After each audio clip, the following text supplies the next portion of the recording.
Hello, critical thinkers. Today, I will be reacting to a video from A Life After Layoff. A Life After Layoff's video, when your 2 week notice goes wrong, quitting your job with grace. I'll be watching this in real time, giving you my feedback, my thoughts. Stay tuned. So I was perusing the internet like I often do, and I came across an interesting situation where somebody is tendering their resignation and they've got a boss that's being overly pesky about where it is that they're heading, and they're kind of conflicted about what they should do. So I want to break this down, give you some advice on how to handle those 2 weeks notices so that you don't screw yourself and then potentially jeopardize the job opportunity. So let's head over and check it out. Okay, so it says that the boss is pressuring me to tell him where my new job is and what the pay is. Do I have to tell him? After I gave my 2 weeks notice resigning, he called and asked where I was going. I said I was told not to say so, which is actually good advice. You shouldn't disclose where it is that you're going for a variety of reasons, which we'll talk about in a second. He then followed up with an email in all caps asking again, saying he wants to make sure there's no conflict of interest. And even though he could find out through a Google search after I left, he would prefer me telling him now to make sure they don't handle our cases, which First and foremost, that's a red flag. You have the employer pressuring the employee that's leaving to let them know where they're going and to see if it's a conflict of interest. And the manager wrote back in caps, which is yelling. So far, this is not a good situation for the employee. And let's see what Brian has to say. they don't. So I'm assuming this is some sort of a case management job, and he wants to make sure there's no conflict of interest. The boss also said that he would appreciate if I told him my pay so they could better formulate the company pay. This is only the second day into my 2 weeks notice, and I feel like it's going to be a long 2 weeks. I don't want to leave on bad terms. What's the best way to handle this? Edit. I also told him I wasn't going to tell my coworkers, thinking employers would appreciate that so that there isn't an air of uncertainty, as I myself want privacy. He responded by saying he was going to announce it at the weekly meeting in an hour where 60 people are attending. My phone is going to ring off the hook. A couple things about the email that Brian just read. Typically it is up to your organization, it's up to your employer to um, communicate your departure with the organization. Most employees do a good thing by keeping it quiet because many employers become finicky about how they want that message to be communicated to their employees. So you may not necessarily have privacy in this scenario. You want to keep it to yourself. The phone's going to be ringing off the hook. Hopefully, you have people wishing you well, but it's really not your it's not your place. It's not your right to dictate to an employer how they communicate how you have left. You can mention that you want privacy and that you don't want this known throughout the organization, but there might be specific reasons why the employer wants to let your coworkers know. So here's the deal with 2 weeks notices. In an at-will employer in the United States, there's no legal requirement for you to even provide a 2 weeks notice. It is simply meant as a courtesy. So let's get that out of the way first. There's also no legal requirement for you to tell them where you're going, how much you're making, what your job title is, what the location is. They can't require that information or do anything to force you to hand it over. The only instance where I could see they may have a vested interest in knowing where it is that you're going is if it is indeed to a competitor and you have a non-compete. But even in those cases, it would be very difficult for them to try to enforce it. Generally, there's a burden of proof on the employer to. Everything Brian said is true. Most states are at will employers. There are, I believe, one or two exceptions. So most states are at will employers. You can give 2 weeks notice. It's a courtesy, unless, now I've done a video about this before, unless in your offer letter or in your employee handbook, they have some stipulation requiring you to give a certain amount of weeks notice.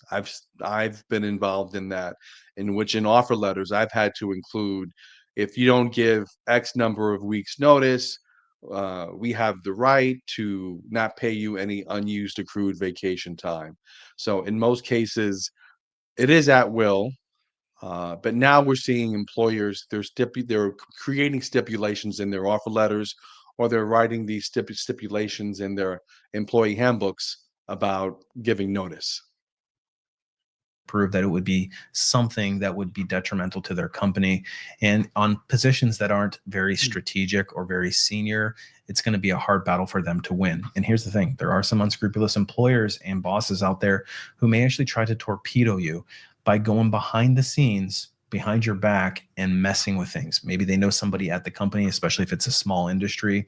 They could start making a few phone calls, maybe say, you got to think twice about this guy's not really a good performer. Or they could potentially threaten them by saying, you're going after our people, we're going to come after you. And I actually have had instances where that has actually happened to us, where we've recruited somebody, then the CEO of this other company comes to us and says, hey, stop poaching our people, even though they came to us. So it's always best, to this person's point, to Bryan does have a point, and this does happen. People start communicating with one another, employers, managers. If they know where you're going, they can reach out to the company. They may already know someone in that organization.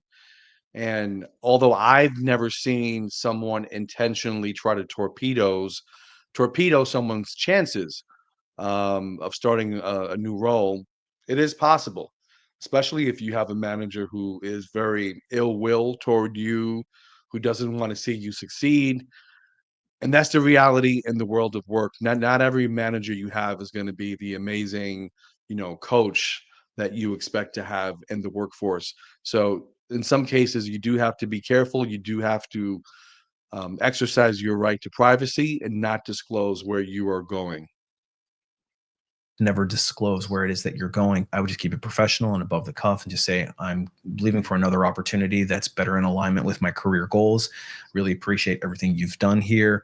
And I would love to maintain good relations. Hopefully I can get a good reference from you in the future, and let's stay connected. And if there is a question of conflict of interest, I would make sure that you talk to the new company's legal team to make sure that they know about it so that they can run interference for you. Because oftentimes, if we're recruiting from a competitor, there might be some gentlemen's agreements going on, but their legal team should be able to help you run interference. And if there is indeed a conflict of interest, I would make sure to consult a labor attorney in your local area just to make sure that you know what your options are, because the first employer could come after you for conflict of interest or breach of contract if it's a non-compete. So just keep that in mind.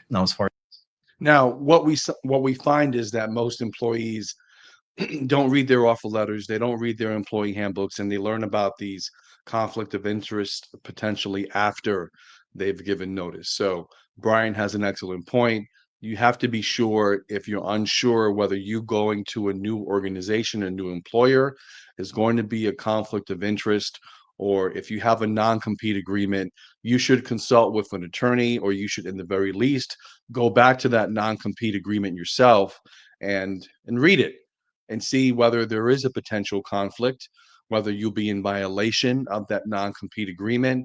Non-compete agreements are, in my opinion, BS. They're hard to enforce. I've heard of employers enforcing their non-compete agreements and going after previous employees. It's really not a good look.